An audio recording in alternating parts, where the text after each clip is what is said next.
Qarabağda Paşaoba kəndində fermerimizin möhtəşəm bağında qonağıq.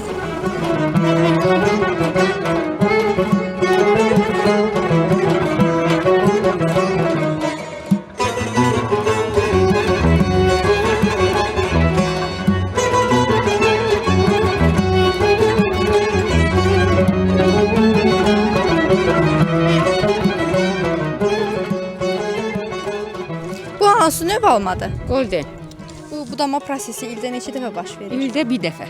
Nə üçün E, olur? meyvə belə olan vaxtı böyümək üçün də o xırda olanda, çox olanda xırda olur. Belə ki, seyrəltirlər ki, biraz böyüsün. Böyüməyə meyvə, qoymur, hə? Böyüməyə qoymur. Bu il yağış necə olub? Sizə təsir eləyib mi meyvələrə? Biraz da belə axır. Amma maşallah budaqda meyvə çoxdur. Yenə də yaxşıdır. Belə isti olmur sizə?